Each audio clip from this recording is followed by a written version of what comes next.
Zudale Katham Samson Maria and Sierra Leone. Unnu Atsuan Pathian Sakalolam Anmanitsa Amze Robin Nuisan Tude Anolo Ti Inhen Ansai Sierra. Unnu Atsuan Pathian Sakalolam Anmanitsa Amze Robin Nuisan Tude Anolo Ti Inhen Ansai Sierra. Aku tiang him karena kata orang Jawa tanpa misal selesai. Amen. Jadi sekarang kata menghalin saya nak dia apa mulai kobe, mulai tute, patian nungsi bahasan tute, patian nak tute. Jika kamu kan sampai mereka ibu mereka kalau di dalam cuma sudah dalam apa saya nak patian tu kan lagi bawa don ani. Itu nak Kristian sim diเขาเป็นรับเจ้าสอบที่เราเป็นนายจ้างเรียนสูงเป๊ะการโกชันสูงสิ่งเด็กก็จะหาใครก็สร้างเรียนการรองบอลนั่นก็พอที่สอบชีเนี่ยโอ้ดีในการอะไรตัวการโกชันทุกวันเลยให้ได้ทุกปีละล้วนเลยสังเกตสกุลการรองบอลนั่นเองปัจจัยที่ส่วนรู้การรองบอลนั่นก็เป็นคิมไม่โกชันที่ข้อมซองไม่เรียนเองอันสิ่งเนี่ยการมุ่งมิ่งฝันสวยอันสิ่งเนี่ยการมุ่งมั่นถูกสวยเลยดีก็ไม่โกรธนี่นี่อาจารย์จะกันที่เวทีอาสอบเราเนี่ยว่าหันเสียดซ้ำนั่นเนี่ยหันโซ่ซ้ำนั่นโอ้ยก็มาแบบนี้นี่จุดที่เราจะเองก็มองอยู่ที่หันสับในเกี่ยวกับที่อะไรก็จะชอบมั่งเหี้ยเราชีดีกันชีอ่ะบางครั้งอาจจะดูในการหันสับนะนี่การหันสับนั่นเลี้ยงเยอะๆกันเสียจู่อาจจะไล่ดีกว่าที่สองเราเองที่ดูแต่ไม่พอคริสเตียนสิ่งดูไล่ดีกันที่หันสับนะการในเรียนกันเสียแต่จู่บางครั้งส่วนคริสเตียนแฟมิลี่คริสเตียนแบ็กกราวด์ในก็คนชาวเลี้ยงสีเฮียนแต่อัตราสันเดสตุลเล่ที่ดังสมสมบัติพวกเขาทุ่งสุสีเฮียนแล้วอิสโลคริสต์โอนตักแล้วอิสโลคริสต์ในอิสโลตักในโลกที่นั้นฉันก็รู้ตัวว่าที่เรียนแต่ก็ติดชีนั่นเองถ้าเราจ้องทำมาเชื่อมมากกันที่ไม่เคยอันนี้ส่วนที่ส่วนที่สวยตายละแล้วอิสโลคริสต์ในโลกอันนี้ที่ต้องพัฒนาอันนั้นไม่เที่ยงที่ส่วนที่สวยตายละแล้วอิสโลคริสต์ช่วยเสียมาเสียแล้วอิสโลคริสต์นุ่งกุยสีเหล่านี้กันตั้งแต่ที่ใช้ได้เฮียเดี๋ยวมาจนพอเฮียกันช่วยดูดอนอะไรจะมาช่วยกันที่ทำกันที่ไหนก็เสียทำไมอาสาต้องทำคริสเตียนไบเบิลกันเนี่ยไบเบิลที่เรียนคริสเตียนกันเนี่ยมาเส้นชูคริสเตียนกันนี่ก็ชูเกี่ยมาเนี่ยยังอะไรชั่วเองก็ลองบอกคุยได้ยังเหมือนกันอินชูระก็ดูคุยฟังเอาแต่อินก็ดูเลยป้าแต่ก็เชิญคุยได้ยังชูกับคริสเตียนก็จะเกี่ยมาเนี่ยนั่นเหมือนที่ใช้ได้กันที่สองทันจูนเด็กอินกันชีอะกันได้เราเด็กกันบัวบูตักสีนักอะไรจงสาโดนที่กันบัวเนี่ยจะมาชวนเห็นให้เช่นกันตลอดหน้ายังกันไว้บุญน่าสวยโลกเราเช่นเดียวไม่ถูกละยังสวยโลกสวยโลกหัวโลกเช่นเดียวตู้สีอะไรกันที่เราที่อ่ะกันที่อ่ะจุดนี้เนี่ยเดี๋ยวมาจะใช้ในถุงเด็กบัวอีกกันช่วงโดนอันนี้อ่ะโดนเลยส่วนตุยได้ก็บอกมีการทำเรื่องก็เสียให้แต่เป็นชุดชาลายสินะก็กันทำดิ้นชาลายสินะเราป้าคนเราโคเดียนชุดดิ้นมาตัดในกันโซนพวกเด็กพวกนี้ซิลมีแต่เลยชุดช่างๆคนไล่จ็อกกิ้งเซ็นต์เราบอกว่าตลุยนริงไอ้จังสิราคาตัดเชือกตัวนี้บังคับช่วงช่วงนี้เองอันตัดเชือกเลยแล้วอิสโอคริสต์ตาเดียนกันดิ้นเพียงกันดีกันในตัวที่นั่นคริสเตียนsociety อย่างนั้นออกมาคริสเตียนที่ทำดีเด่นไม่ยังปัจจัยคนนั้นถูกทำอะไรเราจะปัจจัยกันดูนั่นเองปัจจัยรองบอลความชั่วกันดูท้องสิคะอะไรลำบากเสียกันทำอันนี้จุดแรกก็จะกันบ่อยข้ามนั่นแหละแต่ที่กันบ่อยก็จะถือนี่มีเสียงตัวปัจจัยตั้งเองก็ยังนี่เชื่อเที่ยวหาชีวิตกันคู่กับนี่ยังนี่ไงนี่เราการละมันจ้องอันนี้ไงนี่เราดีมีเสียงตัวปัจจัยเองก็ที่การที่ชื่อให้พิจิตรเนี่ยกันอันนี้การรักโลกตัวบาปเนี่ยช่วงสองเป็นตัวที่ใช้ได้กันเนี่ยฟีนั้นตัวตาเนี่ยมันทะเลก็เสียเราไม่ไปฟ้อนเนี่ยราคาเนี่ยอีลูไม่บอกอีพอเอ็มกันตัวนี้อาทิตย์ไม่เสีย จ chuan kan ni na kan lan chian tir lo maya kan identity hi pathian ma po hian chia taka da lang fai ta ke mani kan in huang hian pathian po hian min hu chian te na bu hian kan in vi tha thang le ni tha le sia pathian mai kan lang fia lo chin te hian ka in cha chin te ma nge po hi chung ti zo te po chu kan lai ko na lo se ka ila tha in nan sia pathian man so na tung bo thei lo khop te hian robot te hian ai thu so te po hian han in be thei ta ila ti te Chane mai thil tu saya akan swindle dua ni nama thuna chuan kal bo be saya de mana pathian mung si bansa kal bo me ki kan chane mu tu kian ka siali ko be ram zao so kan thil tai la in ve zo in tu zo ni ka selo tu la ka ko be geopolitics pe han thil pe chuan ram cha kan zo te ka selo te lo chi ati ve se mai de po mi lo ti mai kai kala kal ke lo kal chu amaro chu khum ho ram cha ka ku kan Christian na ne na da thang ma ta na thil chat ta pathian ni min chok chu sak ani wa ke ni soi lo ba ni ko chi na jai ta ko soi le sha kan du ko gi ro pa ram cha ta ta te america ram te ko ku Christian chat ta ro gi chu na ke ni ke ko chan chin cha pi pi ra ram la ta chan chin cha ma ta shi tu te west england te ma song te america te tu man boy ko enge ka ti chuan lal na te thu nei na te an du awanga an Christian na ko za zo ko la pathian tu si ko za an pathian ro an bo na pathian an za ko an za zo ko la awanga lal na te thu nei na te an du awai an ram politics an ti ching pe na thu nei na du vai lam sa an du vai mi ai ma din an du va mi ma din an chut a ti ro re an du vai an ram du na boy me ka eni an boy na kan ti chuan dan la ram chu mi la lu chun sa mi vo an so ma chu tu la ram cha ka te boy la me chuan ta re ni tu na in na ta ko kan wa na sa ma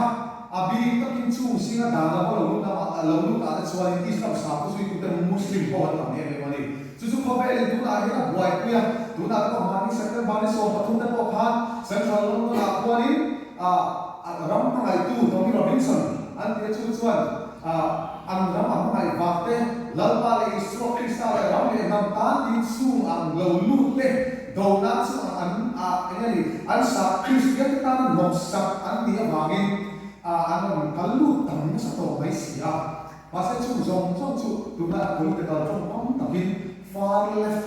far leftist mo democrats kan USA la chu democrats kan ti chi te thiam za ta tak ka ti chi Christian ni thau si pa se la la tu nei la te an duwa pa chu zong ti ching pe na sa ko ko za zo ko lo chu ti na kal te ho lam chang na ta na du ba chu ti ang ro ni il chu ok ni tu ti chu ko be history tu na ne ane ko soi tu tak ka ma kan chi chi ba chuan tu soi a dire chi na soi chi sa tu na chu ma te chu na thang me ka ni din chu mai chu ni lo ba America ma ko tu na an boy ma New York ko be an me yo ne ko pathian ring lo tu Islam sa ko be tu Islam sa ko sui tu ane chu ti chu Texas sa ko akal se ni din tu na ya chu ti na soi me la chu chen khat an ha chu ve me ko ba pathian le ko sam ta na ram ta ti chu am suat do na ta chu tu na pe pe ni an ding chu ve me ka ram in re do na ron lu chu ve an tu ma chu ti cha ta li so krista la na tum ding le tu bin ram cha ka so ko tu na ya in bo sai ve ho ani ti lo chu kam sia te la mai chu la ya kan soi du kan chu soi du chan pi tu na kan soi du chu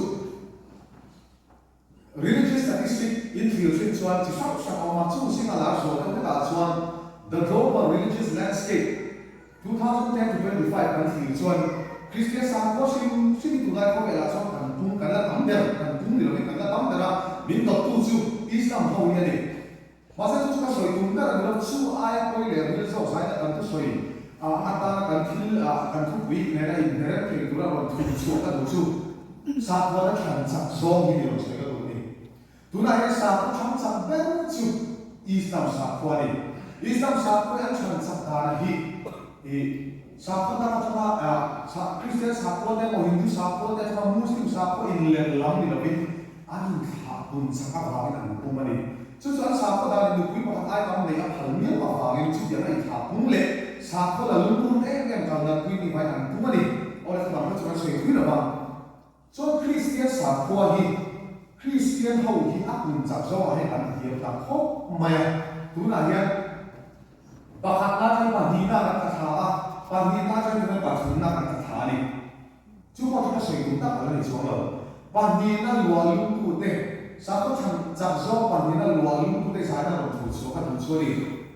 sao có này xem đi bài sao cũng cần xem mà chú không ăn affiliated em một non affiliated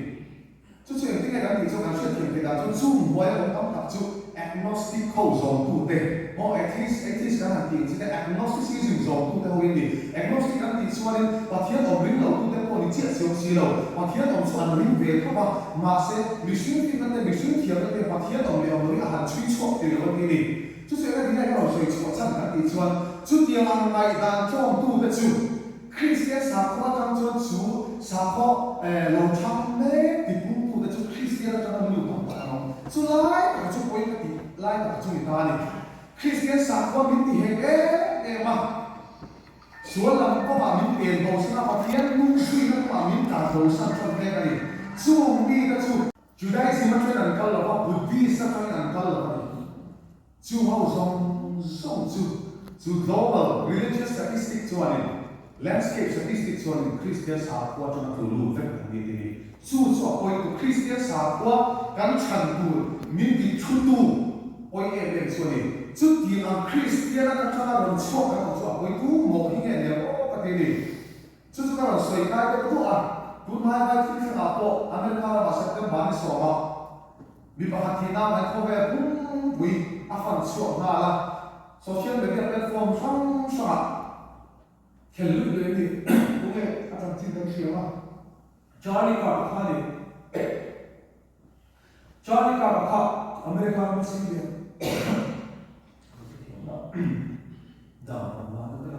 America mà xin đi còn Jarvis activist này à cảm giác tất cả anh ấy còn sẽ có cả cùng là ba cái này thì chỉ tu làm trong cái gì cũng cảm giác là lý số Christa ta cho nên mà ta Bible cho cho nó vai sen ta cái đi nó đi là cho nó cái ta soi tum po anh em là ba vai sen ta cái bát thiên là làm sao nó tu là bát thiên là làm tum thiên là nó tu là áo số khác anh lệ làm vì nó ông thì họ khăn ngay thì là ta anh cả chúng ta thì đâu giống cái soi ta nó soi tum đó đâu chứ soi là cái nó soi cái chân cái gì chuan hay là bây giờ nó xuống thế à bộ bây giờ nó xuống biên à bây giờ nó biên xuống xiêm thế à hiện Dari so Krista chan tu te kan chan vem ti ngai da ge so lian ta ka nei lai Charlie ka kan ha tho te le an tha kha om re na lo an tha kha a phu lo ti ve tu te social media platform som sama kan bi so Christian pui te le ka bu ke su ti na ta lo in la liberal very what tu na ya chen Bible ka ka ya he Bible he chu ti ang om tu cho min sir ti la ni ti hi căn tu để phát cái gì là ai chú có thấy nó bị chịu thằng này là thầy có bao nhiêu tiền để xe là sắm để số là câu thằng đi qua mà xong đi qua mà anh chịu thằng này chúng ta sẽ chút tiền thì nó cho đem mạng hiến tụi ai đã cho lại cái thầy rồi thế social media platform sống chúng ta thiếu sống lâu chui về lâu em bé chui ta hiến lâu em bé chui ta hậu hiến chú làm bằng công ngày đã thiên gia đâu làm công nhân lâu rồi về mà là khi cùng xong thì các bạn xuống hệ do các Christian đã có những sốc thì nó có rồi thì các bạn trong đấy các tiền cái gì à cho nó sáng hết ngày là mãi mà chuyện thì cũng biết cắm mãi đi giải là có những suy suy cái sao không mày lại có những sân để xuống góc xuống mà thế các thì để dự định các bạn các bạn ta hay liberal là conservative chúng ta hay suy tụi nó tập hiểu qua cái ngày nào chưa hai đâu mà nó không quên anh chân được không bằng mà sẽ chúng ta có thể chúng ta cho nó cho nó đi số Christa ta nên biển lăng để tu riêng căn tu lệ pha để tu tất bộ trả lại nó có cái bộ sợi số cho đi căn đi tu anh lo để đi cái chúng ta ngày làm việc buru này cái điểm son về nó trong cái thế mà nó phát cho nên in đi phim về tất cả hiện ngày tu nó sao sao cái bụi thì làm bằng số căn điểm về nó tu căn điểm xét thì nó tu số anh lo đi thì cái ngày tu nó sẽ về chuyện nào mà sẽ phát hiện ra là cái bụi nó sao là chút đi làm bằng chút ngày đàn chút ngày đàn đi to rồi số chút và những cái nào thì bụi nó sẽ chuyển sang cái tổ các tổ này à chứ là số căn điểm nó số của chút làm bao ta làm biển làm thì tu nó cái điểm bớt sấy à căn pha thế căn chọn các chọn lại thì căn điểm bớt sấy căn lấy căn điểm tu số này thì lần ba hiện một việc thì các cái chuyện chứ giải làm mọi người buồn nhưng đã đào số quy đi kan soi chui chu man om lo ve ti chuan ram thar chang chin bu December tha chu a khan New South Wales Australian missionary pila sa pui to chong tu zia khan ni ne ko pe Australia ko ram cha ta tho ho sa mani tu na kan soi ke pui tho khani chu ta a thil sia ga chu Australia ram ni a ho sa mi da ko lo chia ke to kan mi da Christian na ero chu a dal le ani ati thu mani ti chuan pathian mam mo lo ti na hi alia ma Christian ni tho chu si in ri nom ne di ta ka na midang ka ti buai lo chuan ato ti ngai da ni an nei le chu ti ngai da chu sa chu ka ti tu na chan postmodernism wala herin secularism idea ti a khan chi ta ni ka ngai da ni a ti to ka ngai da ni a fer to ka mi lo boi chu se ma ni lo boi chu se chu ba ba chu lo ku ngai ko hin suan ne ku na sa te me ni pan me chen chu sa te LGBTQ ka han ti so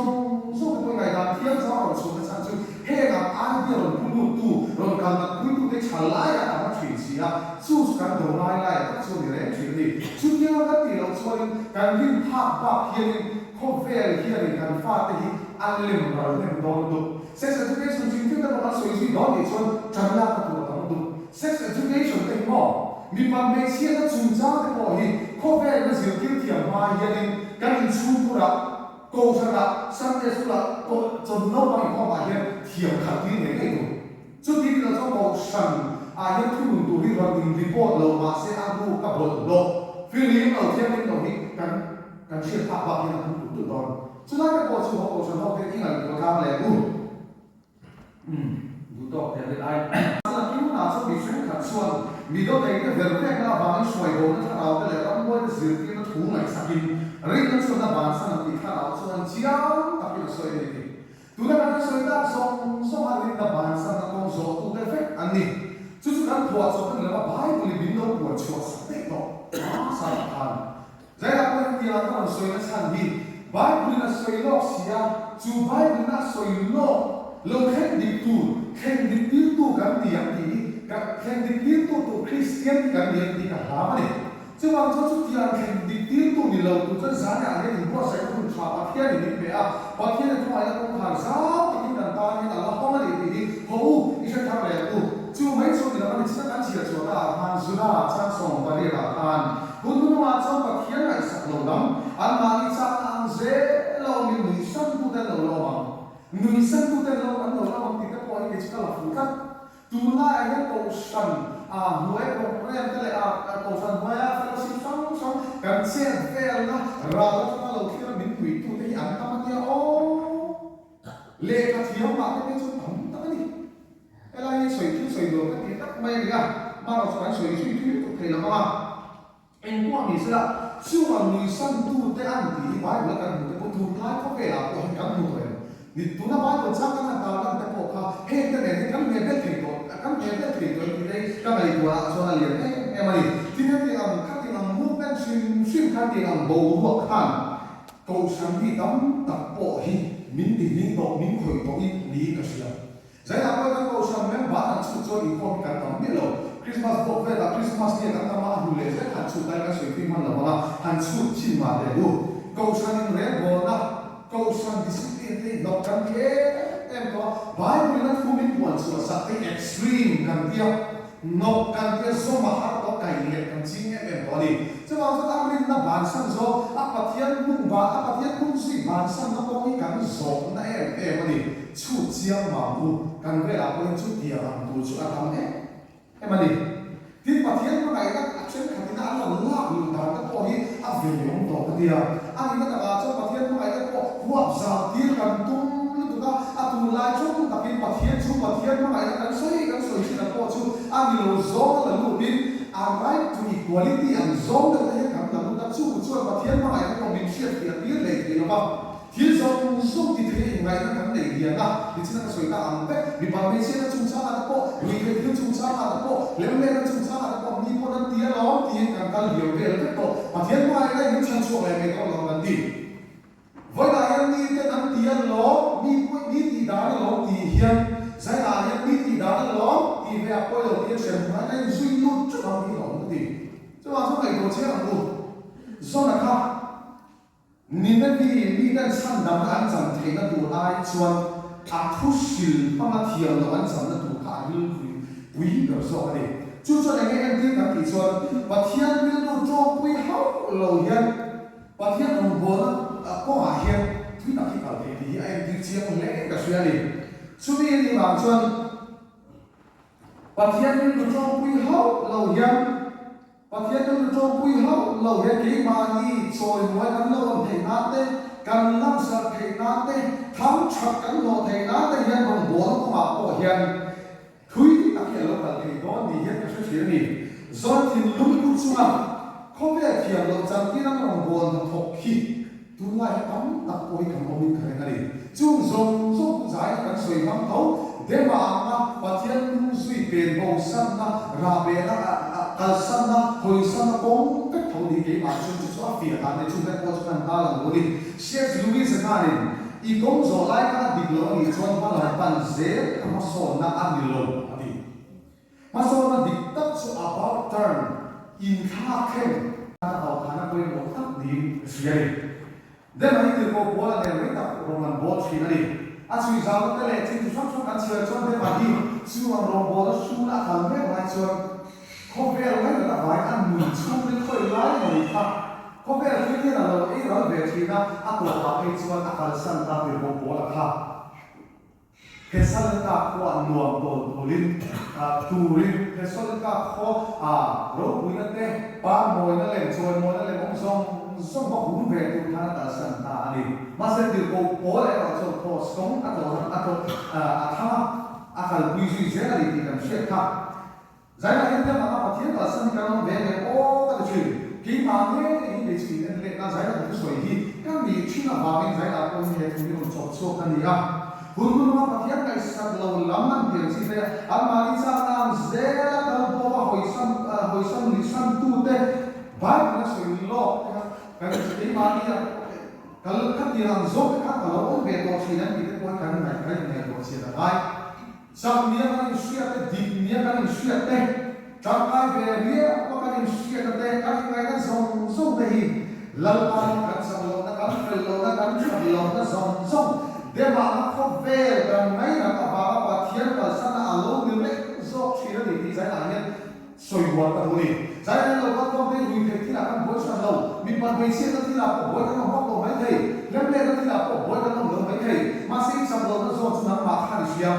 ít sanh lâu nó lúc chúng này buồn đấy thì lúng khăn mấy thầy chúng mình thì nó mà cho anh ăn cái suối ra mà mấy chuyện xe chúng mà cho làm thế để mà thiên và sanh nó đầy lòng lớn thì về thì mấy thầy lâu cắn lâu thì lưu nó để cho cắn chuyển phần mấy thầy chúng mà cho mà những cái anh chiên so với anh này để mà thiên cũng suy bản thân không có số đi giải là cái gì này của thằng này cái thứ gì còn đang thì phải không ăn hàng hoàn đấy mà đúng lúc mà cũng cho chúng cho lúc mà sẽ cũng cả chắc xong cũng phải là hàng đến mà nó phải để là bôi luôn đi ít thuốc dễ cái số là cái nó sẽ đi mình sáng tạo ra lý số khi ta lâu biển thì nó cũng làm má mình biết là trộm này ăn đủ ông mồi cái gì cái mùi mình phải cái chuyệnตัวนี้và thiên ba má cái trộm là cái cũng biết là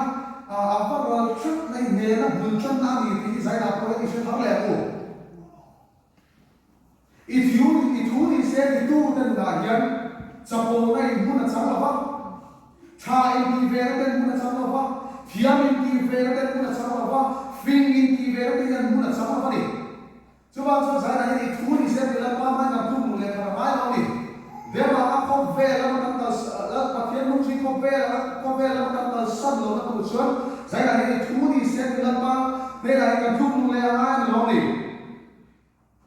và thiên là mà nó được tắt ít thiếu là phải thiếu thì sẽ đi tu này và thiên là mà nó được tắt tu để ăn gì à ăn luôn thì và thiên thôi là để là cái bao số này thì sẽ làm